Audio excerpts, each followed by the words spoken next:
કમોસમી વરસાદમાં જ પાલિકાની પોલ ખોલી. સચિન જીઆઈડીસી વિસ્તાર થોડા મહિના પહેલા બનાવેલ રસ્તો સંપૂર્ણ બેસી ગયો. વરસાદને કારણે અવરજવર કરી રહેલા લોકોને ભારે હાલાકી.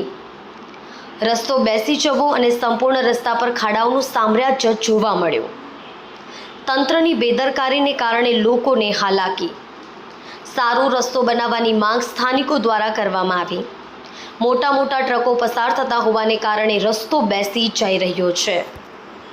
जी, आपका नाम? मैं सुनील कुमार सिंह बिहार के रहने वाला हूँ। मैं यहाँ सिरजी में रहता हूँ। मैं 5 साल से रहता हूँ। रोड की ऐसी हालत हो गई है, नया रोड बना हुआ है और रोड की ऐसी हालत हो गई है, पता नहीं इसमें मटेरियल सही है नहीं है, समझ में नहीं आता है। मेरी आवाज़ अगर सरकार तक जाए तो कम से कम इस पर ध्यान दें। हाँ, जनता के बारे में सोचें। ना यहाँ स्कूल है, ना ही रोड है और ना ही पाइपलाइन पानी का है। मैं मांग करूँगा सरकार से कि पानी होने का भी व्यवस्था हो। पानी भी यहाँ अच्छा मिलता नहीं है, बाहर से खरीद के लोग रहते हैं।